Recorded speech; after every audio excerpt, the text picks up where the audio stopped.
The champagne bubbles tickled my nose as I watched my future wife charm another group of wedding guests. Mara Solen had this gift. She could make anyone feel like the most important person in the room, at least for the 5 minutes she needed them. Reid. A hand touched my elbow. I turned to find Liora Ventral, Mara's younger sister, holding 2 glasses of wine. Her expression carried weight that champagne couldn't lift. We need to talk. I glanced across the rehearsal dinner crowd. Mara was telling some story that had everyone laughing, her hands dancing through the air. Tomorrow, she'd be my wife. Tonight, I just wanted to enjoy the moment. Can it wait? The best man speech is coming up, and frankly, I need to be moderately intoxicated to survive it. Liora didn't smile. She did this to her last husband, too. The words hit like ice water. What are you talking about? Damon, her first husband, the one she never talks about. Leora's voice dropped lower. Please listen to me, Reid. Really listen. I set down my glass. Around us, the restaurant hummed with conversation and clinking silverware. The rehearsal dinner was supposed to be perfect. Mara had planned every detail, from the centerpieces to the wine selection. She was good at planning. Liora, I know you and Mara have your issues. This isn't about sibling rivalry. She pulled an envelope from her purse, pressed it into my hand. Keep this. Don't open it unless you need to. But Reid, I'm afraid you're going to need to. The envelope felt substantial, legal-sized. My name was written across it in Leora's careful handwriting. What's in here? Insurance. The kind you hope you never have to use. She glanced toward Mara, then back to me. I tried to warn Damon too. He laughed it off, said I was jealous of their happiness. Where is Damon now? Leora's face went pale. Riverside Care Facility. Room 127, neurological damage. The doctors couldn't explain what caused it. Before I could respond, Mara appeared beside us, sliding her arm through mine. What are you two conspiring about over here? Just sharing embarrassing stories about you, I said, forcing a smile. I slipped the envelope into my jacket pocket. Mara laughed, but her eyes stayed on Liora. My sister has quite the imagination. Always has, even as a kid. I should get going, Liora said. She kissed my cheek, whispered in my ear. The offer stands. Always. After she left, Mara's grip on my arm tightened slightly. What did she give you? Nothing important. The lie came easily, too easily. Just some old photos she thought I'd want. Mara's smile never wavered, but something shifted behind her eyes. She means well, but Liora has always been dramatic. You know how it is with family. I nodded, but the envelope felt heavy in my pocket. That night, I tucked it into my desk drawer without opening it. Mara was right. Liora had always been the family's designated worrier. She probably just had cold feet about gaining a brother-in-law. The wedding was beautiful. Mara looked stunning in her grandmother's dress, and her vows brought tears to half the congregation. When the minister asked if anyone objected, I found myself glancing toward Liora in the 3rd row. She sat perfectly still, hands folded in her lap. We honeymooned in Costa Rica. Mara had chosen the destination. She said she'd always wanted to see the cloud forests. She handled all the planning, booked the flights, arranged the accommodations. I was happy to let her take charge. She was better at details than I was. On our last night there, she mentioned wanting to come back someday. Maybe we could retire here, she said, looking out over the Pacific. Buy a little place on the coast, start fresh. Sounds expensive, I said. Not if we plan right. She turned to me with that smile that had first caught my attention 3 years earlier. You're worth more than you think, Reid Trenner. The first year of marriage felt like an extended honeymoon. Mara threw herself into domestic life with the same intensity she brought to everything else. Our house became a showcase, perfectly appointed, meticulously maintained, ready for the magazine shoot that never came. I worked as a claims investigator for Hartwell Insurance, a job that required attention to detail and a healthy skepticism about human nature. People lied about their claims constantly, inflated damages, staged accidents, convenient timing. After 8 years in the business, I could spot deception from 3 counties away, which made it all the more embarrassing that I missed it at home. The changes started small. Mara would correct my recollection of conversations we'd had, events we'd attended together. At first, I assumed I was misremembering. My job involved processing dozens of claims each week, details blurred together. "That's not what happened," she'd say with gentle concern. "Don't you remember? We talked about this." I began second-guessing myself. Had I really promised to attend her book club meeting? Did I actually agree to host her mother's birthday party? The conversations felt familiar but wrong, like songs played in a different key. By the 2nd year, I started keeping notes. Nothing formal, just jotted reminders on sticky notes, quick voice memos on my phone. Insurance investigators develop habits around documentation. It becomes instinctive. The notes revealed the pattern. Mara's version of events consistently differed from my contemporaneous records. Small things, mostly, but the frequency was troubling. "You're being paranoid," she said when I mentioned it. "This is exactly what your mother warned me about. She said you've always had trust issues." My mother had never said anything of the sort.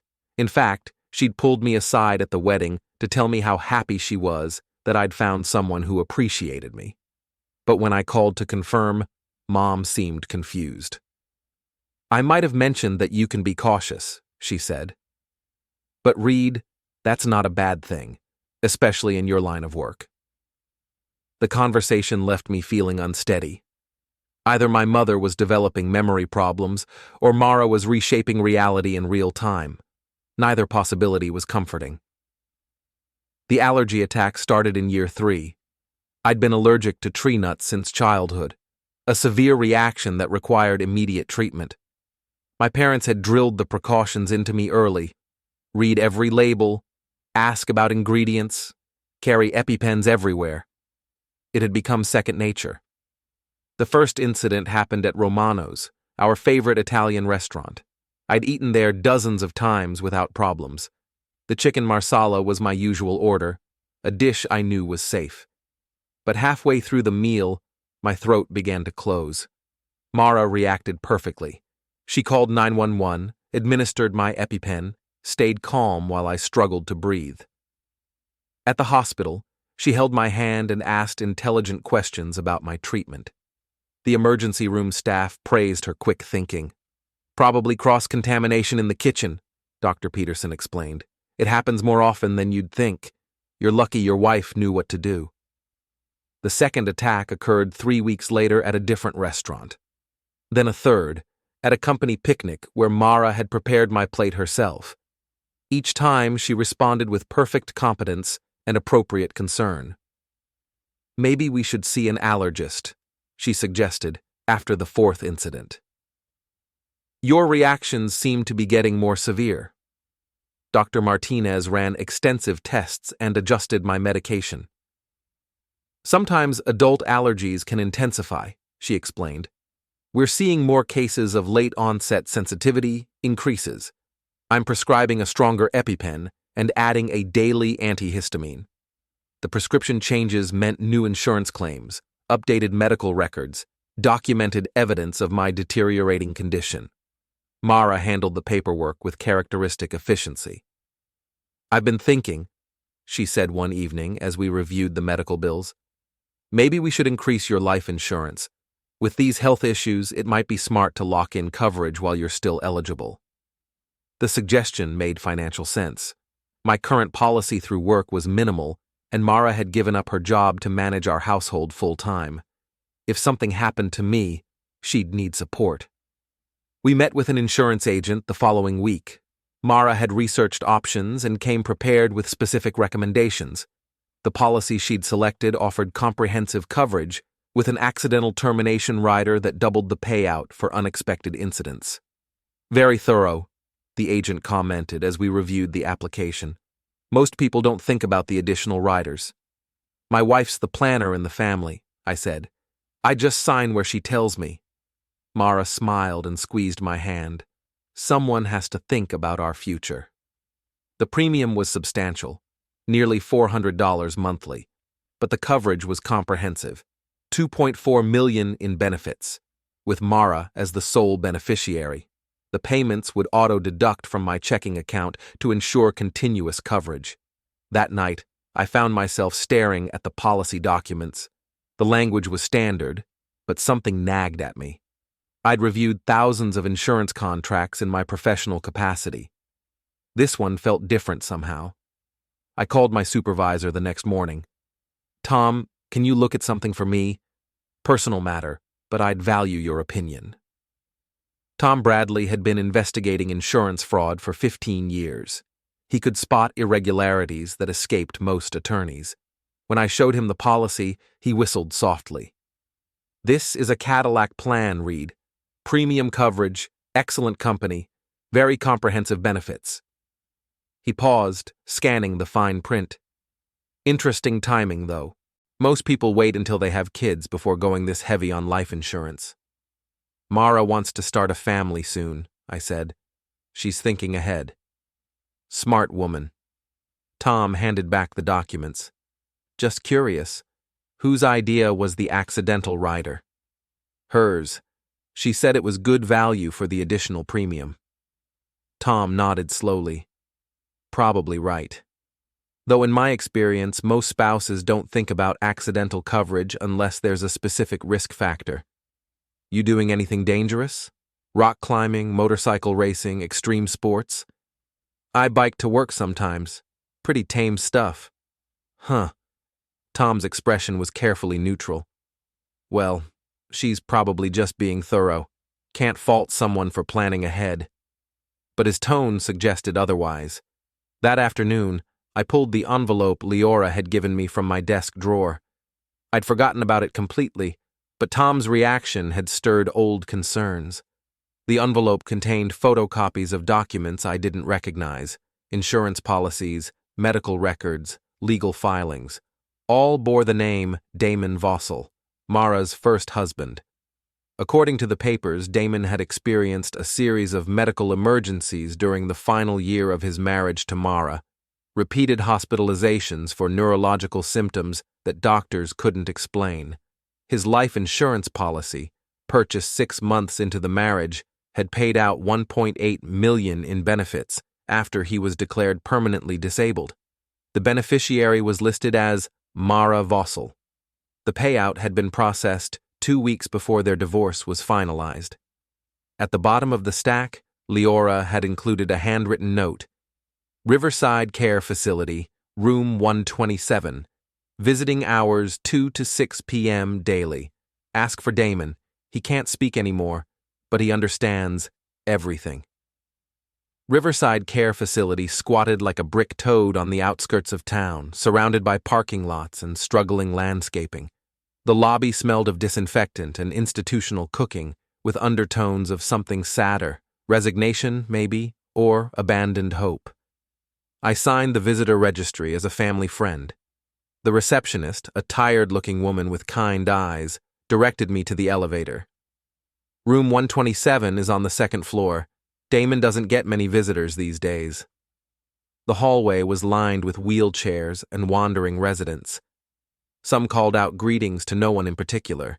Others stared at walls with expressions that suggested they were seeing different rooms entirely, from better times.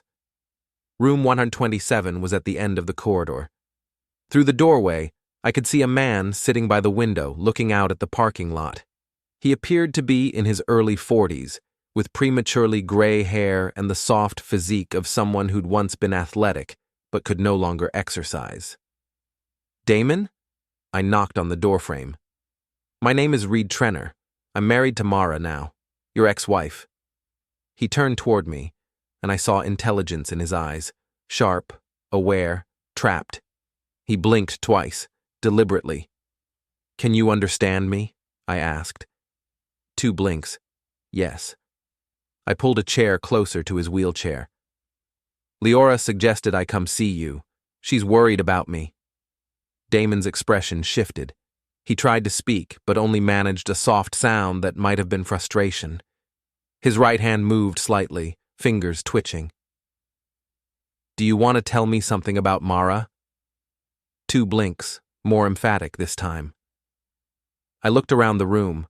On the nightstand sat a communication board, a laminated sheet with letters, numbers, and common words. I held it where he could see it. Can you spell things out by looking at letters? 2 blinks. It took nearly 20 minutes, but Damon managed to communicate a single word. Poison. The word hit me like a physical blow. She poisoned you? 2 blinks. How? This took longer. Damon's eyes moved carefully across the board as I tracked his gaze. FOODSLOW. In your food, gradually. 2 blinks. What kind of poison? LITHIUM. I knew lithium as a psychiatric medication used to treat bipolar disorder. In therapeutic doses, it was relatively safe. But lithium had a narrow margin between treatment and toxicity. Too much could cause permanent neurological damage. Did you take lithium for medical reasons? 1 blink. No. She put it in your food without your knowledge? 2 blinks. Over how long? MONTHS. The picture was becoming clear. Gradual lithium poisoning would cause symptoms that could be mistaken for various neurological conditions: confusion, tremors, coordination problems. By the time doctors identified the cause, permanent damage might already be done. Did you try to tell anyone? 2 blinks, followed by eye movements that spelled NOPROOF. The insurance money. She got it before the divorce? 2 blinks, and something that might have been a bitter smile. I spent another hour with Damon, piecing together his story. The pattern was familiar: the gradual erosion of his confidence, the medical emergencies, the increased insurance coverage. Mara had been methodical, patient, careful to avoid detection. Why didn't the doctors figure it out? I asked. SHEISNURSE. That stopped me cold. Mara's a nurse? 2 blinks. She told me she worked in hospital administration. Damon's expression suggested this was a distinction without much difference. As a nurse, Mara would have had access to medications, knowledge of dosages, understanding of symptoms. She would know exactly how much lithium to administer to cause disability without causing immediate crisis. How did she give it to you? SALT. Lithium salts were tasteless and dissolve easily in food. A small amount added to meals over time would be virtually undetectable until symptoms appeared. By then, the victim would be too confused to identify the source. Are you still in contact with her? 1 blink. Does she know you're aware of what she did? 1 blink, followed by SHETHINKSIMSTUPIDNOW. The cruelty of it was breathtaking. Mara had destroyed this man's mind and then abandoned him to institutional care, confident that his damaged brain couldn't threaten her. She'd collected the insurance money and moved on to her next target. Me. Damon, I need to ask you something important. Do you think she's trying to do the same thing to me? 2 blinks, immediate and emphatic. How can I prove it? This took several minutes. TESTFOOD. TESTBLOOD. I left Riverside with a new understanding of my situation. The allergy attacks weren't random, they were test runs. Mara was experimenting with different delivery methods, gauging my reactions, refining her approach. The tree nut allergy provided perfect cover for more serious attempts. But lithium poisoning wouldn't trigger an allergic reaction. She was using something else on me, something that mimicked anaphylaxis. I needed to figure out what, and I needed evidence that would hold up in court. The drive home took 45 minutes, but I used the time to plan. Mara thought she was dealing with another trusting husband who would accept her explanations without question. She didn't know about my professional background in fraud investigation or my growing suspicions about her behavior. That gave me an advantage, but it also made me more dangerous to her plans. I needed to be very careful about what happened next. The home testing kit arrived 3 days later, shipped to my office and disguised as claim documentation. The laboratory supply company specialized in discrete toxicology screening. Their primary clients were attorneys building cases and private investigators gathering evidence. Comprehensive panel, the sales representative had explained over the phone.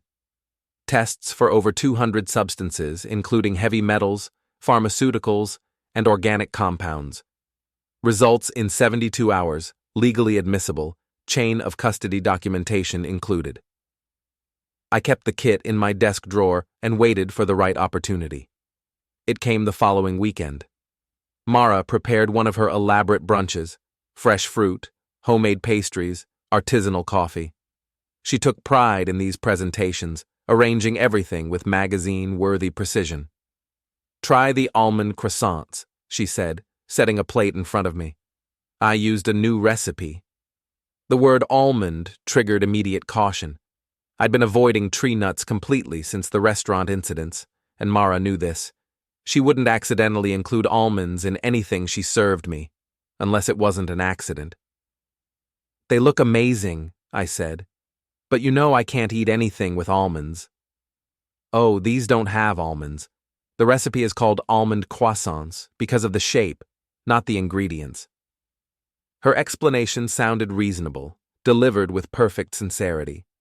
I double-checked everything. I took a small bite. The pastry was delicious, buttery, flaky, with a subtle flavor I couldn't identify. While Mara cleared dishes in the kitchen, I wrapped the remainder in a napkin and slipped it into my pocket. 20 minutes later, I felt the familiar tightness in my throat. "Mara!" I called, trying to keep panic from my voice. "I need my EpiPen." She appeared instantly, already holding the injector. "What happened? You're having a reaction?" "The croissant. There must have been cross-contamination." She administered the epinephrine with practiced efficiency, then called 911.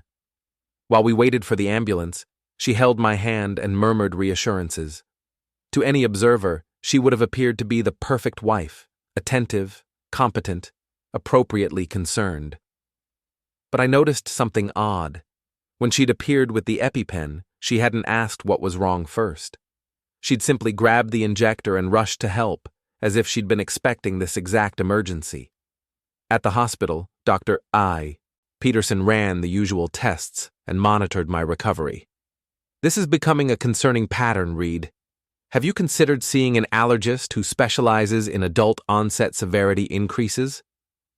"We're looking into it," Mara said before I could respond. "I've been researching specialists." After we returned home, I excused myself to walk the dog, a routine that gave me privacy to make phone calls. I contacted the testing laboratory and arranged for immediate pickup of the croissant sample. "Rush analysis," I told them. "I need results as quickly as possible." The results arrived by secure email 2 days later. The croissant contained no tree nuts, but it did contain a substantial concentration of histamine, the chemical responsible for allergic reactions. Someone had artificially elevated the histamine content to levels that would trigger anaphylaxis in anyone, regardless of their actual allergies. Histamine could be extracted from certain fish or produced synthetically. In high concentrations, it was essentially a poison that mimicked severe allergic reactions. The symptoms were identical to anaphylaxis, but the cause was chemical rather than immunological. Mara wasn't triggering my tree nut allergy. She was poisoning me with synthetic histamine and counting on my medical history to provide cover for the attacks. I needed more evidence, but I also needed to protect myself. The attacks were becoming more frequent and severe.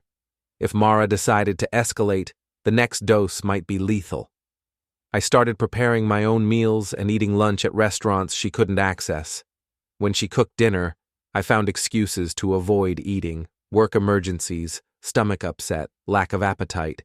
She seemed concerned about my reduced eating habits. "You're getting thin," she observed one evening, Are you feeling all right? Just stressed about work. Big case coming up. Maybe you should see a doctor. You've been acting strange lately. The comment felt like a warning.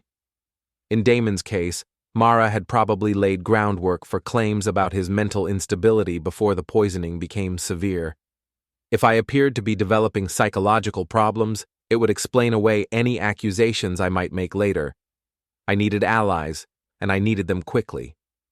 Liora agreed to meet me at a coffee shop downtown, away from places where Mara might see us together.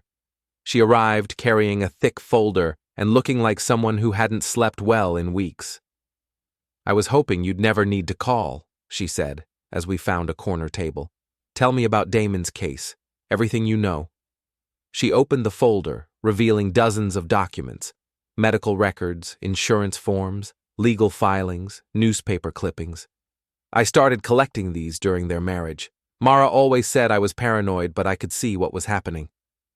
The timeline was methodical. Damon had been healthy when he married Mara, with no history of neurological problems. The symptoms began about 8 months into the marriage: mild confusion, occasional tremors, difficulty concentrating.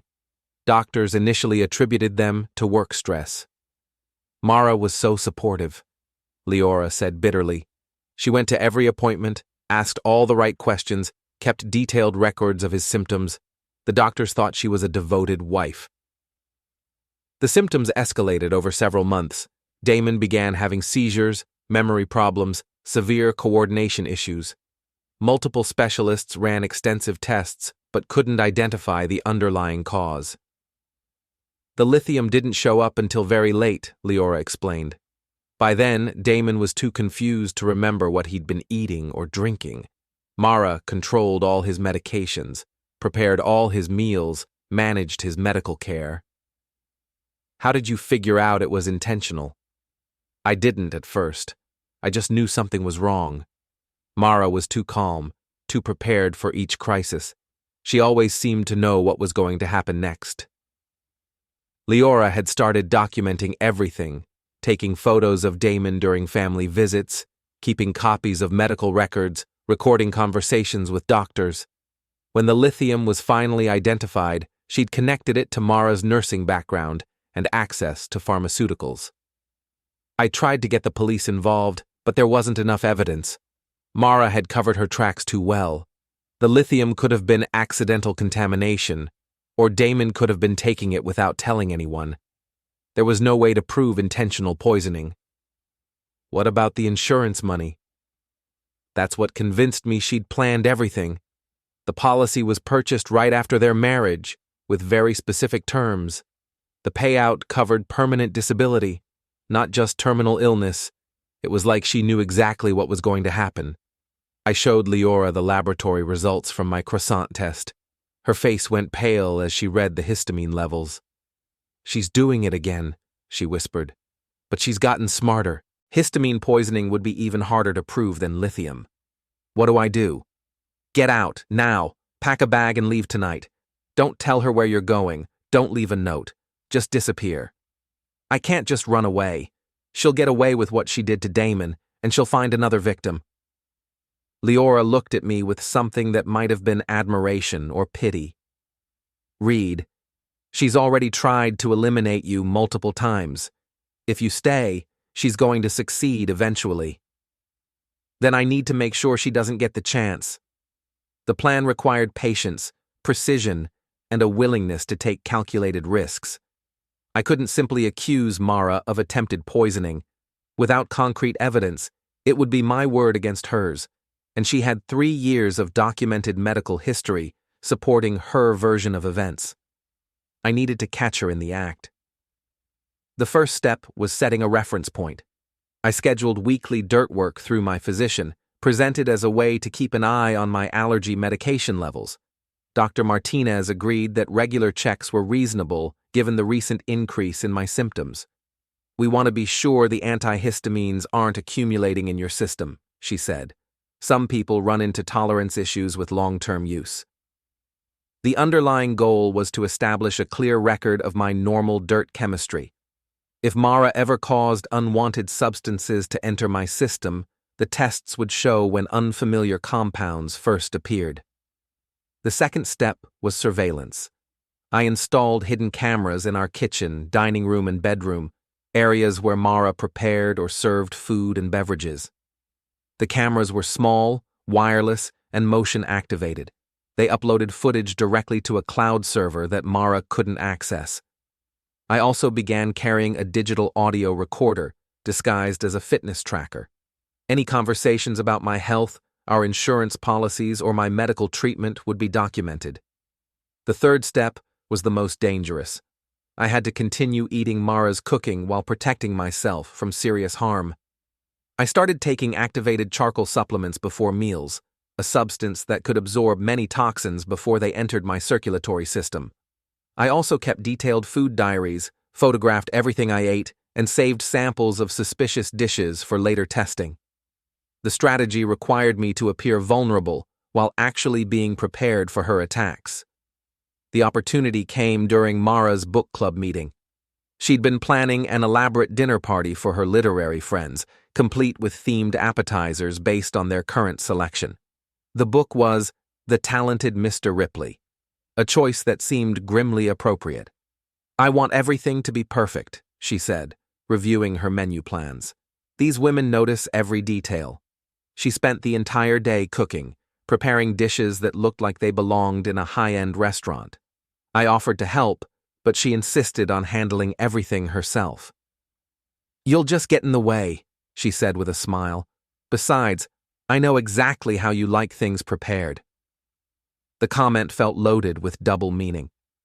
The book club members arrived at 7, 6 women who greeted me politely before focusing their attention on Mara's elaborate spread.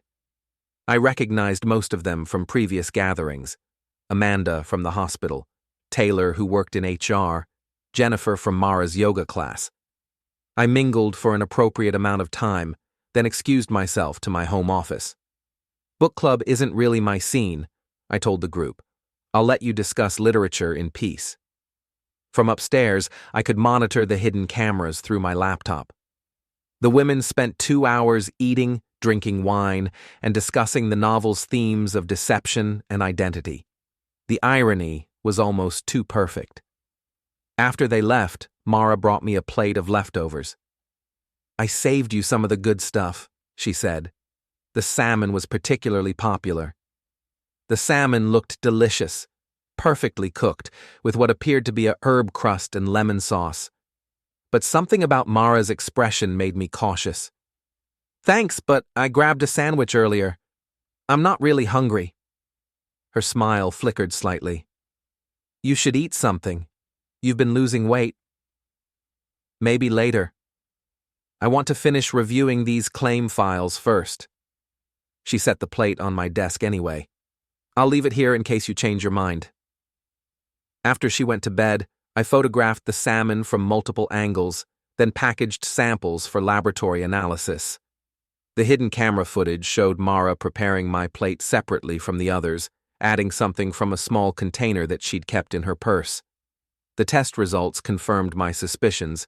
The salmon contained concentrated histamine at levels that would have caused severe anaphylaxis. But it also contained something else, a small amount of lithium chloride. Mara was escalating her approach, combining the immediate effects of histamine poisoning with the long-term neurological damage of lithium exposure. If I'd eaten the full portion, I would have required emergency medical treatment for the allergic reaction while unknowingly ingesting brain-damaging chemicals. The laboratory report provided the evidence I needed, but I still had to prove that Mara had been the one who contaminated the food. The hidden camera footage was helpful, but not conclusive. A defense attorney could argue that the small container held legitimate cooking ingredients. I needed to catch her with the actual poison. The opportunity came 2 weeks later, when Mara announced plans for a romantic dinner at home. "It's been too long since we had a proper date night," she said. "I want to cook something special for us." She spent the afternoon shopping for ingredients, then began preparing what appeared to be an elaborate meal. I made a show of being excited about the evening while secretly documenting everything. The hidden cameras captured Mara's preparation process in detail, She cooked 2 identical portions of beef tenderloin, but treated them differently during plating. My portion received additional seasoning from the same small container she'd used during the book club dinner. But this time, I was ready. When she called me to dinner, I appeared with a bottle of wine and an apologetic expression. "I hate to do this, but Tom Bradley just called about an emergency claim. I need to drive out to the accident site tonight." Mara's disappointment seemed genuine. "Can it wait until tomorrow?" "Insurance fraud case. If I don't document the scene tonight, we could lose the evidence." I kissed her cheek and grabbed my jacket. "Save my dinner. I'll heat it up when I get back." Instead of driving to an accident scene, I parked 3 blocks away and waited. Using my phone, I monitored the hidden cameras as Mara realized I wouldn't be eating the contaminated meal. What she did next provided the evidence I needed. Frustrated by the failed attempt, Mara retrieved the small container from her purse and placed it on the kitchen counter while she cleaned up. The camera angle was perfect. I could clearly see the label on the container. It was a pharmaceutical-grade bottle of histamine dihydrochloride, the type used in medical research. The label included Mara's name and the logo of the hospital where she worked.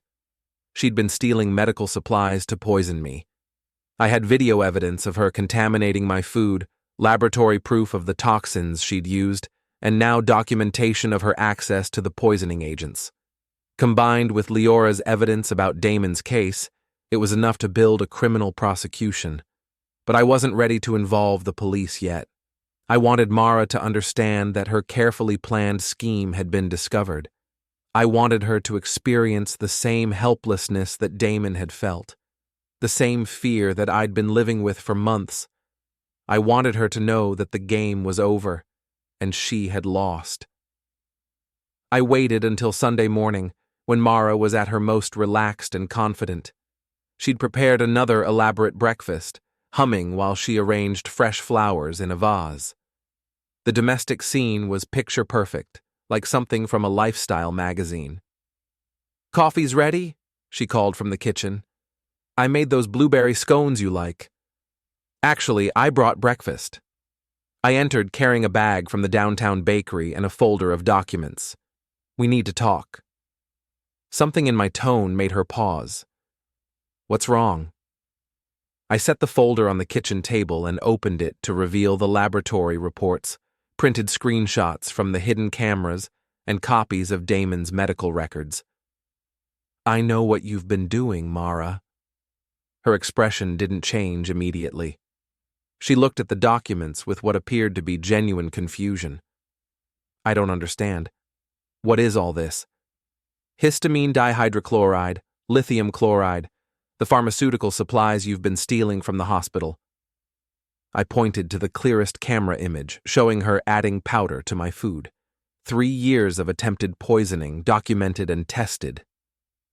Now her face changed. The confusion disappeared, replaced by something calculating and cold. "Reid, this is insane. You're talking about poisoning? That's ridiculous." "Is it? Let's call Damon and ask him." The name hit her like a physical blow. She sat down heavily, her perfect composure finally cracking. "You went to see him?" "Room 127, Riverside Care. He told me everything he could manage to communicate. About the lithium, about the insurance money, about how you destroyed his mind and then abandoned him." Mara was quiet for several minutes, studying the documents. When she finally looked up, her expression had shifted again, no longer defensive but almost curious. "How long have you known?" "Months. Since the 4th allergy attack, when I started testing my food." "The hidden cameras?" "6 weeks. I have footage of every meal you've prepared since then." She nodded slowly, as if reviewing a chess game where she'd been outmaneuvered. "You're smarter than Damon was. He never suspected anything until it was too late." The casual admission was chilling. She wasn't denying the accusations or trying to explain them away. She was simply acknowledging that her plan had been discovered. "Why?" I asked. "Why do this to people who trusted you?" "Because I can." Her voice was matter of fact, almost clinical. Because most people are so eager to be loved that they'll ignore obvious warning signs. Because the system is designed to protect people like me. People like you. Smart people, patient people. People who understand that everyone dies eventually, and timing is just a matter of planning. The complete absence of remorse was more disturbing than anger would have been. Mara wasn't a person who'd been driven to desperate acts by circumstances. She was someone who'd chosen to destroy other people's lives as a form of entertainment. What about the insurance money? A practical consideration. These things take time and effort. I deserve compensation for my work. Your work? Do you have any idea how difficult it is to slowly poison someone without getting caught? The research required, the precise dosing, the performance of being a concerned wife? It's exhausting. I stared at this woman I'd shared a bed with for 3 years, wondering how I'd never seen this coldness before. How many others have there been? You and Damon are the only ones I married, but there were a few practice runs during my nursing career, patients who wouldn't have recovered anyway. I just helped them along. The confession was delivered with the same tone she might use to discuss weekend plans. I realized that I was looking at someone fundamentally different from normal people, someone without empathy, without conscience, without any recognition that other people's lives had value. The police are going to want to hear about those patients. No, they won't. Her confidence returned. Because you're not going to involve the police. Why wouldn't I? Because you don't want to spend the next 5 years in court proceedings while I claim that you're mentally unstable and fabricated all this evidence. Because you don't want your coworkers and friends reading newspaper articles about your paranoid delusions and marriage problems. Because you don't want to risk a jury deciding that a nice nurse couldn't possibly be a serial poisoner.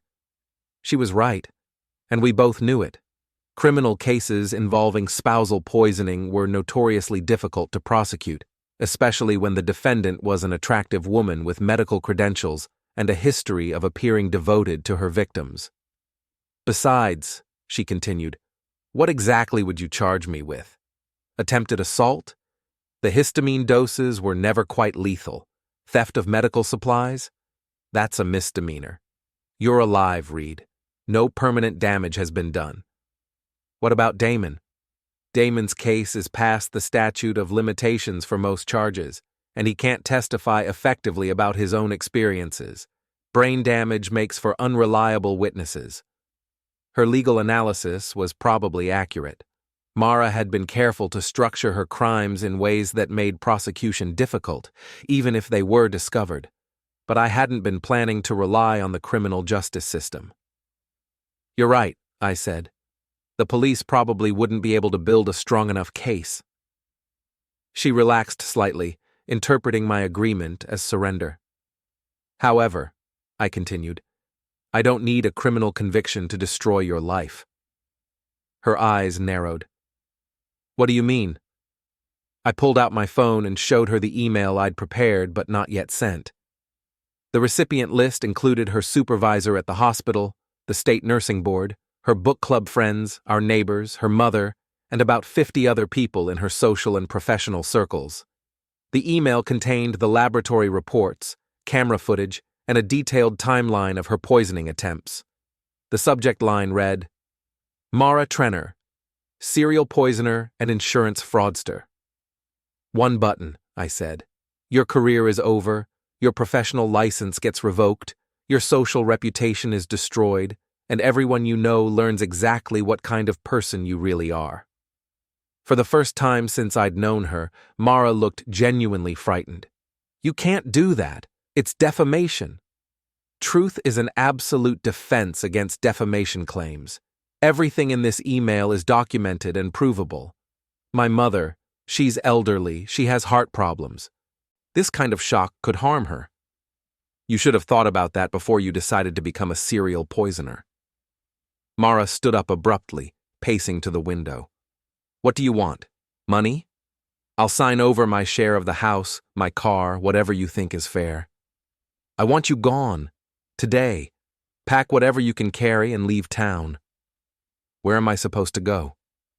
I don't care. Costa Rica, maybe. You always said you wanted to retire there. She turned back to face me. And if I leave quietly, you won't send that email? I'll hold on to it as insurance. If you ever contact me again, if you ever try to harm another person, if I even hear rumors about you dating someone new, it gets sent immediately. How would you know what I'm doing if I'm in another state? Liora will be watching. She's very motivated to make sure you don't hurt anyone else. Mara considered this for several minutes. You realize that if I disappear suddenly, people will ask questions. They'll wonder what happened to our marriage. I'll tell them you had an affair and left me for another man. Very sad, very embarrassing, but these things happen. And the insurance policy? Gets canceled tomorrow. You won't see a penny from my demise whenever it eventually occurs from natural causes. She nodded slowly. You've thought this through. I had good motivation. Mara went upstairs to pack, moving with mechanical efficiency. She took 2 suitcases of clothes, her jewelry, and her laptop. Everything else, the furniture we'd chosen together, the wedding photos, the carefully curated life she'd built, stayed behind. At the door, she paused. You know, Reid, in different circumstances, I might have actually liked you. You're much more interesting than I initially thought. In different circumstances, you might not be a sociopathic predator. She smiled at that, the first genuine expression I'd seen from her all morning. Fair point. After she left, I sat in the kitchen for a long time, surrounded by the evidence of her crimes and the remnants of our fake marriage. The house felt different already, less oppressive, as if a toxic presence had been removed. I called Liora to let her know that Mara was gone. Do you think she'll actually stay away? She asked. I think she's smart enough to know that her best option is to start over somewhere else, with a new identity and new victims. That's not very comforting. No, but it's realistic. People like Mara don't change, they just relocate. What about Damon? He deserves some kind of justice. He deserves better than he got, but the legal system isn't going to provide it. The best we can do is make sure she doesn't create any more victims like him. I spent the rest of the day changing locks, canceling joint accounts, and beginning the process of disentangling my life from Mara's carefully constructed web. It would take months to fully separate our finances and legal obligations, but the immediate danger was over. That evening, I drove out to Riverside Care to visit Damon again. I told him about the confrontation, about Mara's departure, about the evidence I'd gathered of her crimes. He listened with the same sharp intelligence I'd seen during my first visit, blinking responses to my questions. When I finished the story, he managed to communicate a single word. THANKS. I'm sorry it took so long, I said. And I'm sorry she's never going to pay for what she did to you. Damon's eyes moved to the communication board. FREE. He was right. We were both free now, in different ways. Damon was free from the uncertainty of whether anyone would ever believe his story. I was free from the daily threat of being slowly poisoned by someone who was supposed to love me. It wasn't the justice either of us had wanted, but it was the resolution we could achieve. As I drove home through the quiet streets of our small town, I found myself thinking about Liora's final words from that long-ago rehearsal dinner. The offer stands, always. Maybe it was time to find out what kind of different future we could build together, one based on truth instead of deception, on genuine care instead of calculated manipulation.